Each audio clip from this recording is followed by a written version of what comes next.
بسم الله الرحمن الرحيم. الحمد لله رب العالمين، والصلاة والسلام على سيد الأنبياء والمرسلين وعلى آله وصحبه أجمعين، أما بعد، فقد قال الله تعالى في كلامه المجيد: أفرأيت من اتخذ إلهه هواه.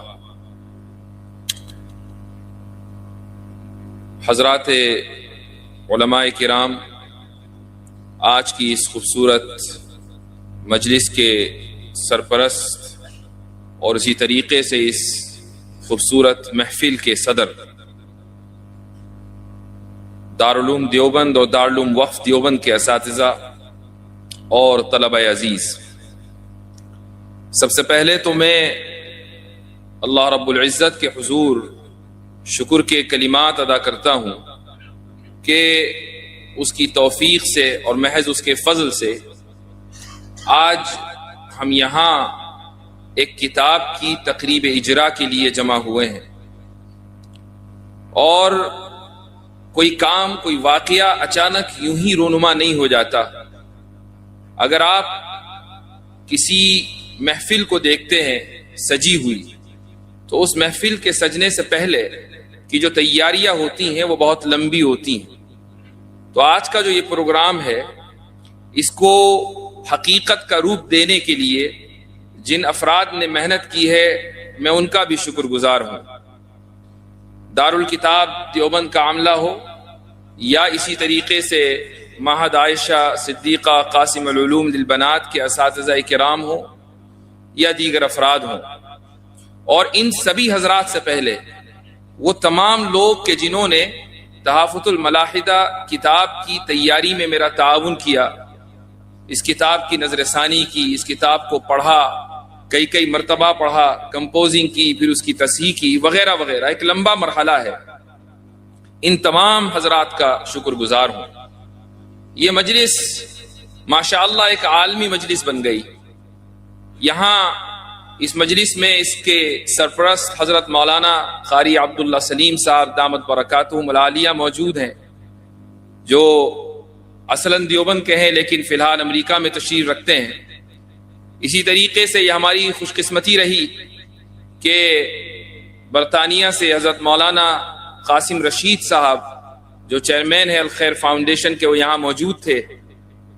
اسی طرح برطانیہ ساؤتھ افریقہ سے ڈاکٹر اشرف دوکرات صاحب کے جن کے کلمات آپ حضرات نے شروع میں سنے انگریزی میں، بلکہ اور آگے بڑھ کر میرے ایک اسٹوڈنٹ ہیں کہ جنہوں نے میرے پاس عالم کورس مکمل کیا ہے، ہیں وہ امریکہ کے، لیکن گزشتہ غالباً 15 سالوں سے مکہ مکرمہ میں رہتے ہیں، شیخ علی ٹافٹ، جو اپنے صاحبزادے کے ساتھ یہاں موجود ہیں اس مجلس میں۔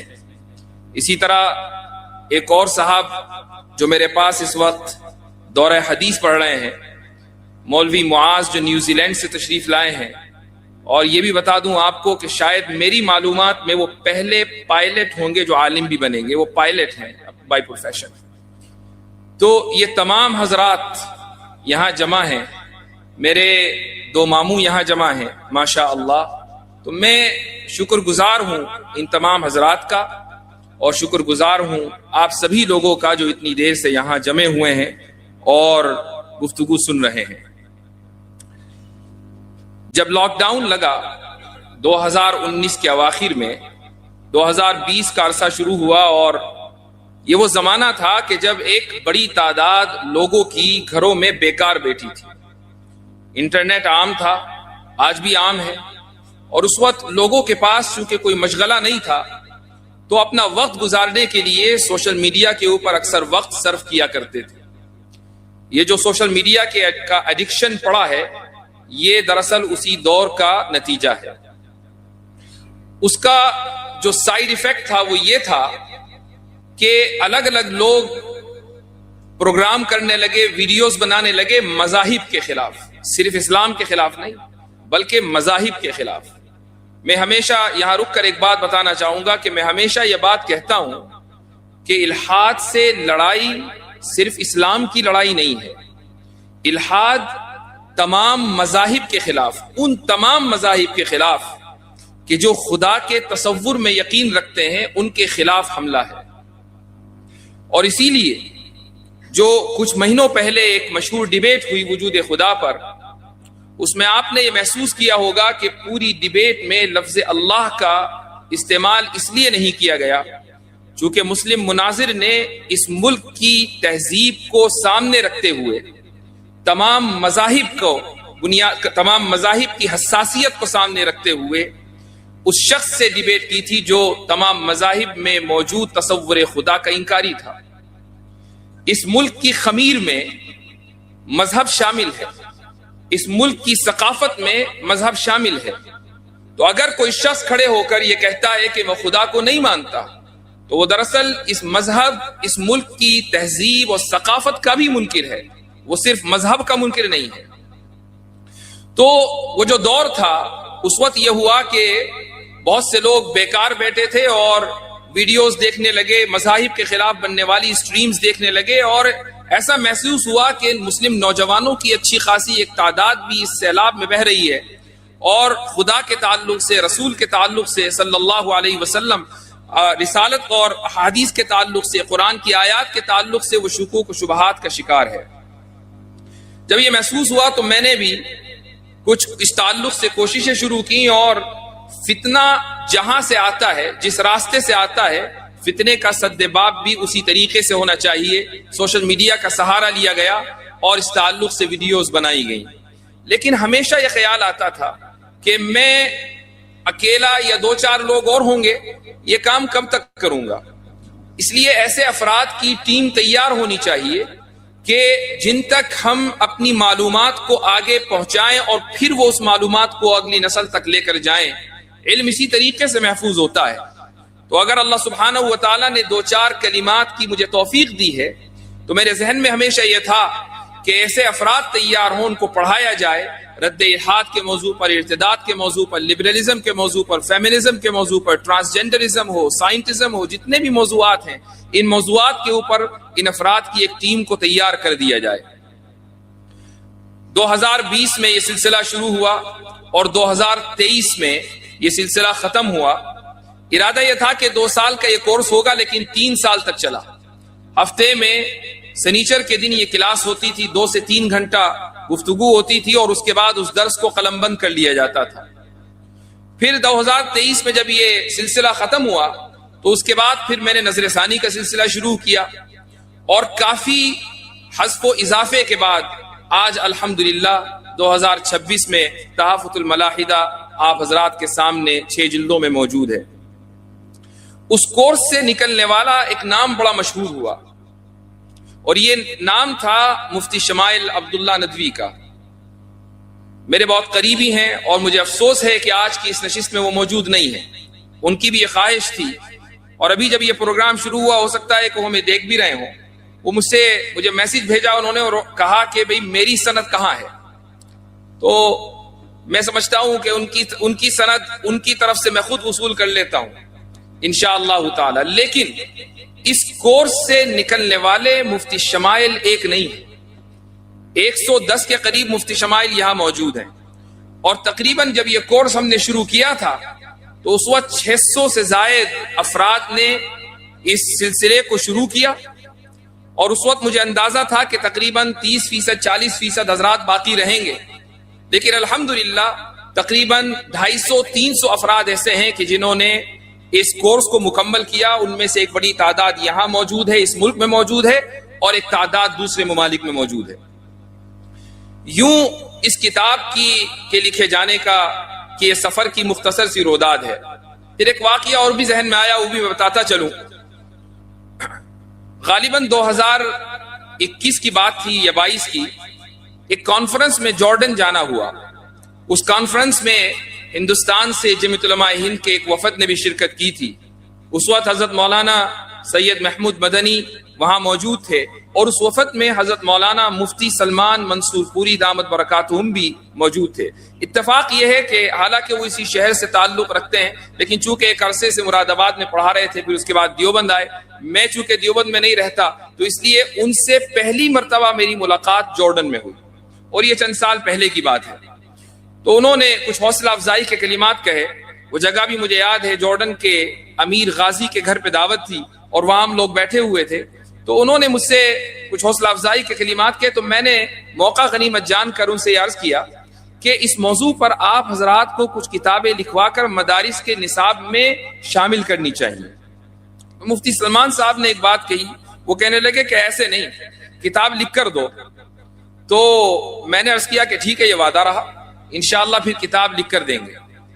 میں نے جب یہ کتاب مکمل کی تو سب سے پہلے ان کو میسج کیا اور کہا کہ وعدے کے مطابق یہ کتاب مکمل ہو گئی ہے، اب آپ اس کی تقریب اجرا میں ضرور تشریف لائیں.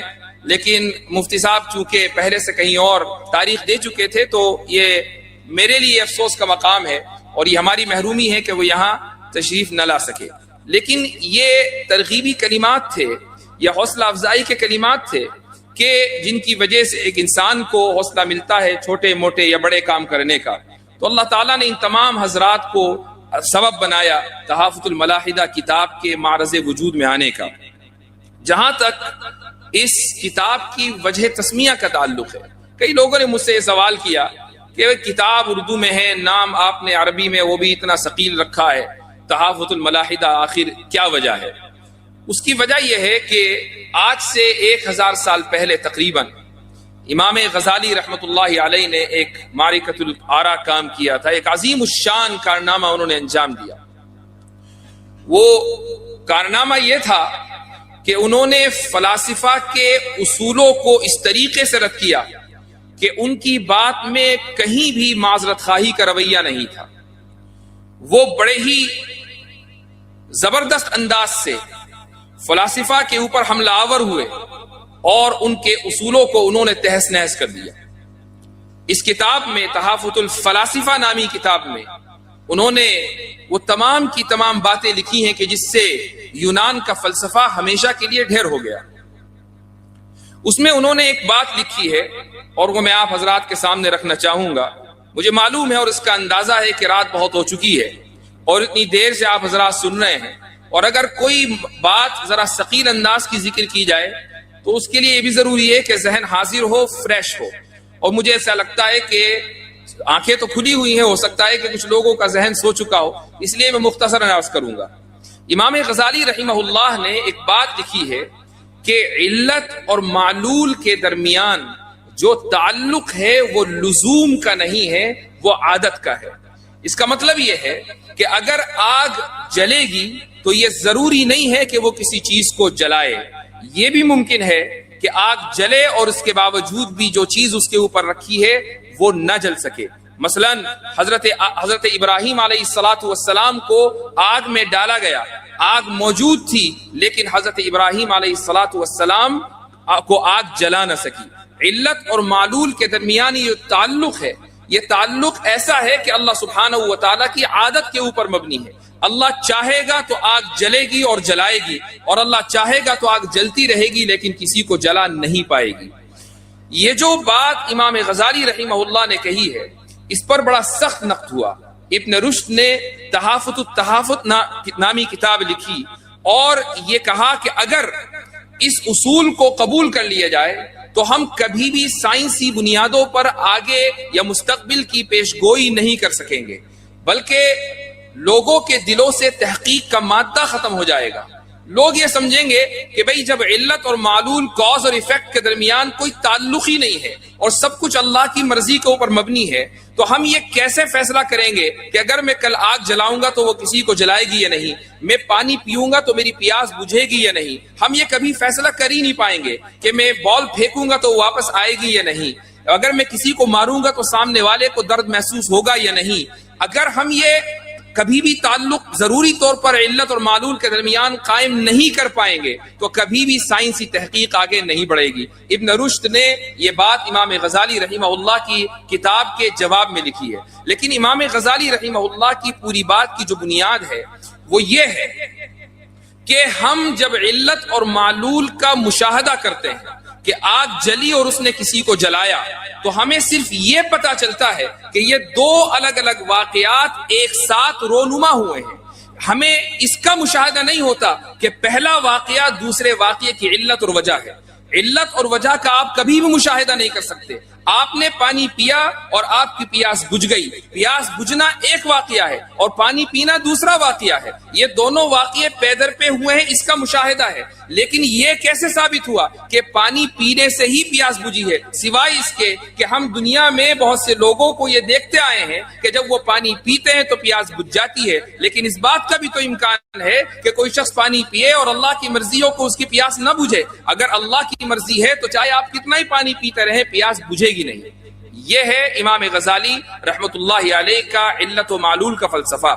اور اس کی وجہ یہ ہے, انہوں نے یہ فلسفہ اس لیے پیش کیا چونکہ وہ معجزات کے بارے میں یہ بتانا چاہتے تھے کہ اللہ سبحانہ و تعالی نے انبیاء کرام علیہم الصلاۃ والسلام کو جو معجزات دیے ہیں, یہ معجزات محال نہیں ہیں, بلکہ یہ پورا کا پورا قانون فطرت اس کائنات کا یہ اللہ سبحانہ و تعالیٰ کی عادت کے اوپر مبنی ہے. اللہ تعالیٰ کبھی کبھی اپنی عادت کو بدل دیتا ہے. ابن رشد اور مسلم فلاسفرز نے امام غزالی کے خلاف قرآن سے ایک دلیل دی اور انہوں نے کہا کہ اللہ سبحانہ و تعالیٰ فرماتا ہے کہ وَلَن تَجِدَ لِسُنَّةِ اللَّهِ تَبْدِيلًا, کہ تم کبھی بھی اللہ کی سنت اور عادت میں تبدیلی نہیں پاؤ گے. تو اب امام غزالی کے خلاف یہ اعتراض ہو گیا. امام غزالی تو یہ کہتے ہیں کہ اللہ تعالیٰ کبھی اپنی عادت کو بدل دیتا ہے, اور اللہ قرآن میں کہہ رہا ہے کہ اللہ کی عادت کبھی نہیں بدل سکتی. حضرت تھانوی قدس سرہ نے اس اعتراض کا جواب الانتباہات میں دیا ہے. وہ یہ فرماتے ہیں کہ اس اعتراض کے صحیح ہونے کے لیے دو باتوں کا ہونا ضروری ہے. پہلی بات تو یہ ہے کہ سنت سے مراد اس آیت میں تمام کی تمام سنتیں اور عادتیں ہوں, اور دوسری بات یہ ہے کہ تبدیل کرنے والا غیر اللہ ہو. اور دونوں ہی باتیں غلط ہیں. اللہ سبحانہ و تعالیٰ کی بعض سنتیں بدل جاتی ہیں اور بعض سنتیں نہیں بدلتی ہیں. اور دوسری بات یہ ہے کہ اگر بدلنے والا اللہ ہی ہے تو جس طریقے سے قرآن کی کسی آیت کو نازل کر کے اس کو واپس لے لیا جاتا ہے, اس کو منسوخ کیا جا سکتا ہے, اسی طریقے سے اللہ سبحانہ و تعالیٰ اپنی کسی عادت کو بدل بھی سکتا ہے. ہاں, اعتراض اس وقت ہوتا کہ عادت اللہ کی اور بدلنے والا انسان, عادت خالق کی اور بدلنے والی مخلوق, تو اعتراض ہو سکتا تھا. اس لیے اللہ سبحانہ و تعالیٰ نے فرمایا کہ وَلَن تَجِدَ لِسُنَّةِ اللَّهِ تَبْدِيلًا. تو امام غزالی رحمہ اللہ نے جو یہ فلسفیانہ اصولوں پر نقد کیا, ان کی پوری کتاب کو پڑھ جائیے شروع سے لے کر آخر تک, کہیں بھی آپ کو کوئی معذرت خواہانہ رویہ نہیں ملے گا. یہ لفظ میں نے اتنی مرتبہ استعمال کیا اور جان بوجھ کر استعمال کیا تاکہ وہ تمام حضرات کہ جو دفاع اسلام کے میدان میں کام کر رہے ہیں وہ اپنی یہ عادت ثانیہ بنا لیں کہ جب آپ دفاع کرتے ہیں تو دفاع کا مطلب ہمیشہ یہ نہیں ہوتا کہ آپ اپنی نصوص کی تعویل کرنے لگیں, آپ انکار کرنے لگے اپنے مسلمات کا. مثال کے طور پر بہت سے لوگ ہیں کہ جب آپ ان کے سامنے حضرت عائشہ رضی اللہ عنہا کی عمر کے تعلق سے اعتراض کریں گے یا ان کے سامنے یہ اعتراض آئے گا تو وہ یہ کہیں گے کہ حضرت عائشہ تو 6 سال کی تھی ہی نہیں, رخصتی کے وقت وہ 9 سال کی تھی ہی نہیں, حضرت عائشہ رضی اللہ عنہا تو 16 سال کی تھی, رخصتی کے وقت وہ 19 سال کی تھی. امام بخاری کی صحیح میں جو یہ روایت آئی ہے اس میں 17 میں 10 گر گیا, 17 میں 10 گر گیا, 6 باقی رہ گیا یا 9 باقی رہ گیا. اور اس طریقے کی دور ازکار تعویلات, بیکار تعویلات کہ جن سے انسان کے ذہن میں یہ شک پیدا ہوتا ہے کہ اگر امام بخاری کی صحیح میں یہ صحیح احادیث محفوظ نہیں ہے تو پھر ذخیرہ حدیث میں کچھ بھی محفوظ نہیں ہے. اس طریقے سے اگر آپ اسلام کا دفاع کریں گے تو اسی کو معذرت خواہانہ رویہ کہا جاتا ہے, اور یہ رویہ قابل قبول نہیں ہے. بعض لوگوں کے سامنے جب ڈارونین ایوولوشن کے تعلق سے دلائل دیے جاتے ہیں تو وہ یہ سمجھتے ہیں کہ چونکہ یہ دلائل اتنے مضبوط ہیں لہٰذا ان کو قبول کر لیا جائے. میں ایک نام بتا دوں, ایک بڑی شخصیت ہیں کہ جنہوں نے قرآن کی تفسیر کے تعلق سے بہت کام کیا, اس میں کوئی شک نہیں, لیکن ان کی ایک کتاب ہے ڈاکٹر اسرار احمد مرحوم, انہوں نے اپنی کتاب میں ڈارونین ایوولوشن کو نہ صرف یہ کہ تسلیم کیا ہے بلکہ حضرت آدم علیہ الصلاۃ والسلام کو سب سے پہلا ہومو سیپین مانا ہے. ہومو سیپین یہ ایک ارتقائی اصطلاح ہے, یہ تمام کی تمام اصطلاحات اس کتاب میں موجود ہیں. ہومو سیپینز اور اس سے پہلے ہومو ایریکٹس اور اس سے پہلے ہومو ہیبلس, یہ تمام کی تمام اصطلاحات ہیں. تو پہلا جو ہومو سیپین کا مطلب ہے دانا انسان, تو سب سے پہلا دانا انسان, سب سے پہلے ہومو سیپین حضرت آدم علیہ الصلاۃ والسلام ہیں, جو جنت کے کسی باغیچے سے نہیں اترے بلکہ دنیا ہی میں کسی باغ میں تھے, وہاں سے اللہ سبحانہ و تعالیٰ نے ان کو باہر کر دیا. یہ پوری بات ڈاکٹر اسرار نے باقاعدہ اپنی کتاب میں لکھی ہے اور قرآن کی آیتوں کے اندر تعبیر کر کے انہوں نے نظریہ ارتقاء کو ثابت کیا ہے. میں یہ نہیں کہتا کہ اگر کسی شخص سے کہیں ایک جگہ غلطی ہو جائے تو آپ اس کی تمام خدمات کو رد کر دیں، لیکن اگر کہیں غلطی ہوئی ہے تو غلطی کا ادراک اور غلطی کا اس اظہار کرنا یہ بھی ضروری ہے تاکہ دوسرے لوگ متنبہ رہیں۔ اس ملک میں بر صغیر میں تجدید کے بلکہ تجدد کی تحریک کے جو سب سے بڑے رہنما ہیں وہ ہیں سید احمد خان۔ انہوں نے بھی اپنے زمانے میں اسی طریقے سے یہی رویہ اختیار کیا معذرت خواہی کا کہ ان کے سامنے جنت اور جہنم کے مسائل آئے تو جنت کو انہوں نے اچھی کیفیت اور جہنم کو انہوں نے بری کیفیت سے تعبیر کر دیا، ملائکہ کا انہوں نے انکار کر دیا وغیرہ وغیرہ۔ یہ بات میں نے اس لیے کہی چونکہ اگر ایک آدمی کی ایک میدان میں خدمات ہیں تو اس کا مطلب یہ نہیں ہے کہ وہ تمام کی تمام غلطیوں سے بری ہے۔ ایک آدمی نے اگر کسی ایک خاص میدان میں امت کے اوپر اور ملت کے اوپر احسان کیا ہے تو اس کا مطلب یہ نہیں ہے کہ آنکھ بند کر کے ہم اس کی تفسیر بھی قبول کریں گے اور اس کے فقہی مسائل بھی قبول کریں گے اور اس کے فتاوی بھی قبول کریں گے، ایسا نہیں ہے۔ اس کا احسان اپنی جگہ، لیکن جب بات قرآن کی آئے گی اور جب بات قرآن کی تعبیرات کی آئے گی، جب بات مسلمات کی آئے گی، اصولوں کی آئے گی، عقائد کی آئے گی، تو پھر بات رسول اکرم صلی اللہ علیہ وسلم سے چلے گی، صحابہ تک آئے گی، تابعین سے آئے گی، تبع تابعین سے آئے گی، محدثین اور ائمہ کی بات چلے گی، پھر تجدد پسندوں کی بات نہیں چلے گی۔ اور ایسے حضرات کی ان تجدد پسندانہ عزائم کا اظہار بھی کیا جائے گا، پھر کسی کو برا لگے یا اچھا یہ کہا جائے گا کہ ان کا احسان سراخوں پر، انہوں نے ملت کے لیے جو کیا وہ بہت بڑا کام ہے، لیکن کاش کہ وہ اپنے میدان میں باقی رہتے اور اس میدان سے آگے نہ نکلتے۔ اگر آج ہم امام غزالی کے اوپر نقد دیکھ سکتے ہیں، ابن رشد پر تنقید کر سکتے ہیں، بڑے بڑے ابن سینا کے اوپر تنقید کر سکتے ہیں اور بڑے بڑے فلاسفر کے اوپر تنقید کر سکتے ہیں، تو پھر آج کے دور کے متجددین پر تنقید کیوں نہیں کی جا سکتی؟ یہ بات اس لیے کہہ رہا ہوں چونکہ الحاد کے ڈانڈے تجدد سے ملتے ہیں۔ ایک آدمی اگر تجدد پسندی کا شکار ہو جاتا ہے، وہ مسلمات کا انکار کرنے لگتا ہے، اگر ایک شخص احادیث کے تعلق سے شکوک و شبہات کے رویے کا شکار ہو جاتا ہے تو الحاد کا راستہ اس کے لیے بالکل صاف ہو جاتا ہے۔ ایسے لوگ کہ جنہوں نے حدیثوں کا انکار کیا، کہ جنہوں نے سلف سے اعتماد ختم کر دیا، ایسے لوگ کہ جنہوں نے سلف کی بیان کردہ تفسیر کو درکنار کر دیا، ایسے لوگ کہ جنہوں نے اپنے آپ کو روایت سے منقطع کر لیا، ایسے لوگوں کی ایک بڑی تعداد آخرکار ملحد بنی ہے۔ آج کا یہ موضوع کتاب کا چونکہ موضوع رد الحاد ہے، اس لیے ان اسباب کا ذکر کرنا بھی ضروری تھا کہ جن کی وجہ سے ایک انسان بڑی تیزی کے ساتھ ملحد بن جاتا ہے۔ آخر میں بات کو مختصر کرتے ہوئے میں ایک دو باتیں اور عرض کرنا چاہوں گا، اور یہ ارباب مدارس سے ایک گزارش ہے۔ ابھی کچھ دنوں پہلے مکہ مکرمہ میں ایک بڑی شخصیت سے ملاقات ہوئی اور انہوں نے مجھ سے یہ کہا کہ آپ سے ملاقات کا جو مقصد ہے وہ صرف یہ جاننا ہے کہ چونکہ مجھے کسی نے یہ بتایا ہے کہ آپ نصاب تعلیم میں تبدیلی کے خواہاں ہیں، مدارس کے نصاب تعلیم میں تبدیلی کے خواہاں ہیں، تو میں جاننا چاہتا ہوں کہ آپ کا نظریہ کیا ہے۔ میں عام طور سے نصاب تعلیم کے موضوع پر گفتگو نہیں کرتا ہوں، یہ میرا بنیادی موضوع نہیں ہے اور نہ ہی مجھے اس موضوع پر گفتگو کرنے کا حق ہے چونکہ میں کوئی مدرسہ نہیں چلاتا ہوں۔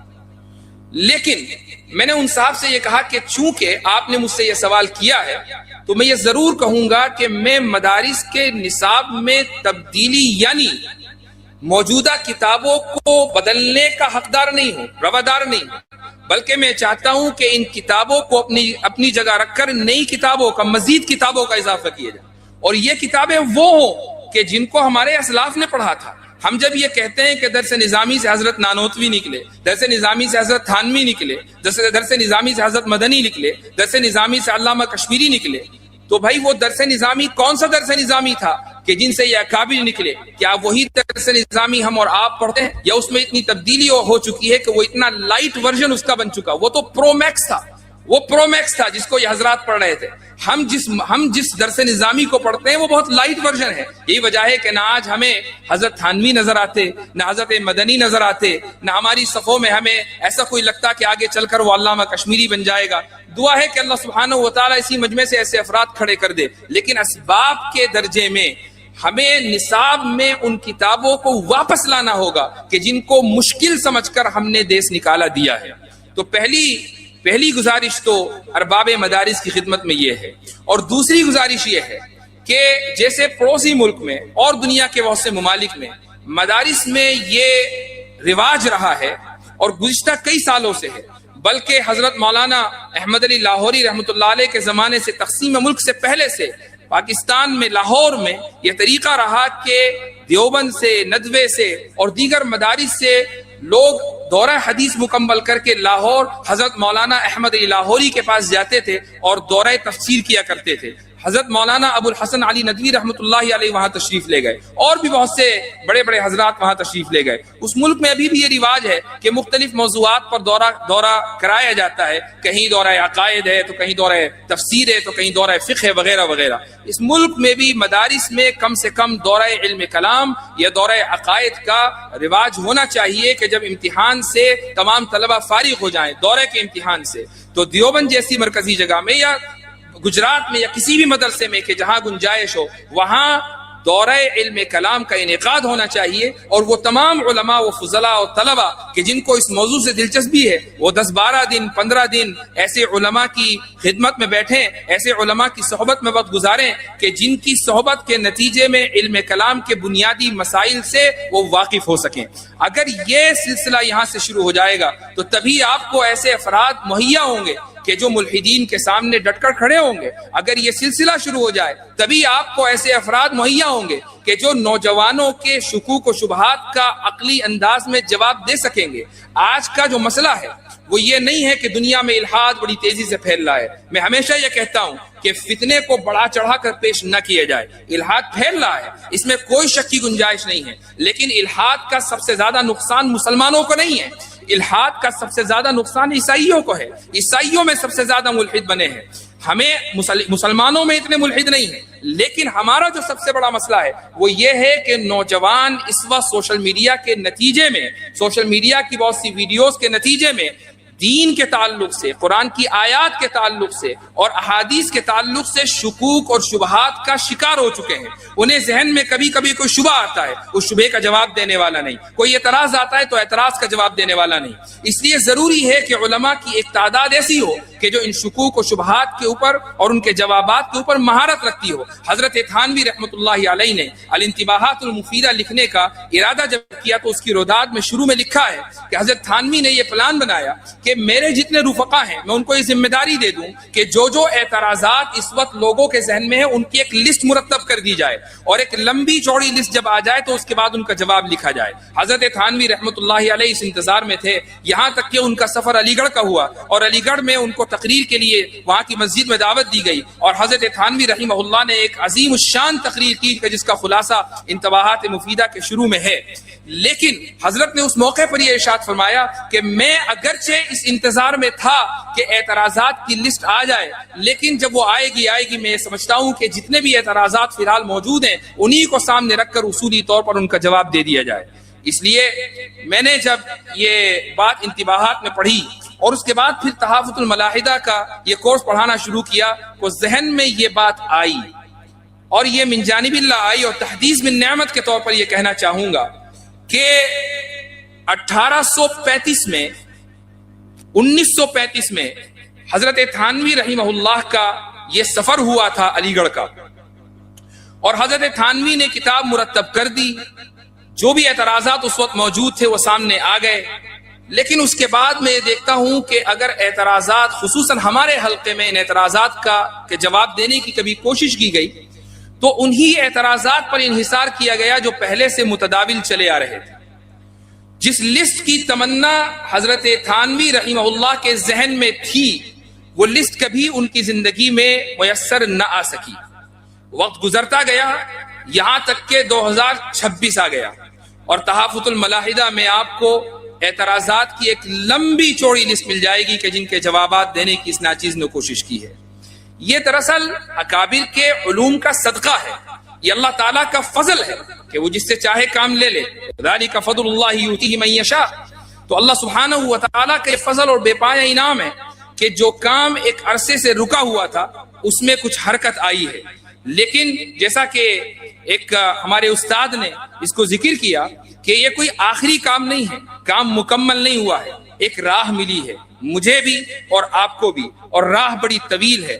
اس راہ میں تھوڑے بہت کانٹے تھے، لیکن ہمیں کم سے کم یہ پتا چل گیا ہے کہ ان کانٹوں کی صفائی کیسے کرنی ہے اور اس راستے میں پرعزم اور حوصلہ ہو کر کیسے چلنا ہے۔ مجھے امید ہے کہ میرے تمام درسی ساتھی جو بھی یہاں موجود ہیں، آپ تمام کے تمام میرے درسی ساتھی ہیں۔ یہ الگ بات ہے کہ میں نے کچھ سال پہلے پڑھا ہے، لیکن انہی درسگاہوں سے پڑھا ہے کہ جن درسگاہوں میں آپ پڑھ رہے ہیں یا پڑھ چکے ہیں۔ تو ہم تمام کے تمام لوگ آج یہ تہیہ کر لیں کہ علم عقائد کے میدان میں مہارت حاصل کریں گے اور نوجوانوں کے ذہنوں میں شکوک و شبہات جو جنم لے رہے ہیں اس کے تعلق سے محنت کریں گے، کوشش کریں گے کہ ہم ان کے ایمان کی، کوشش کریں گے کہ ہم ان کے فکر کی اور اسی طریقے سے ان کے نظریات اور خیالات کی اسلامی اعتبار سے ہم ان کا تحفظ کر سکیں۔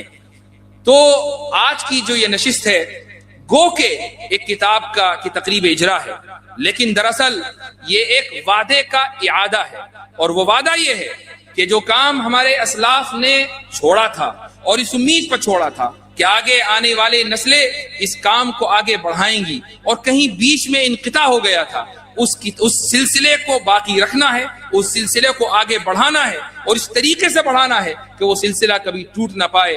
اور آخر میں ایک بات اور کہنا چاہوں گا کہ اگرچہ یہ خوشی کا موقع ہے لیکن ساتھ میں ایک افسوس بھی ہے، اور وہ یہ کہ آج کی اس مجلس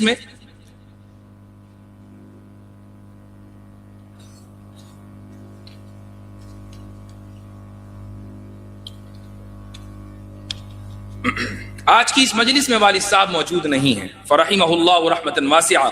میں آپ حضرات سے گزارش کروں گا کہ یہ دعا کریں کہ اللہ سبحانہ و تعالی اس کتاب کو ان کے لیے صدقہ جاریہ بنائے۔ جزاکم اللہ خیر الجزاء، وآخر دعوانا الحمد للہ رب العالمین۔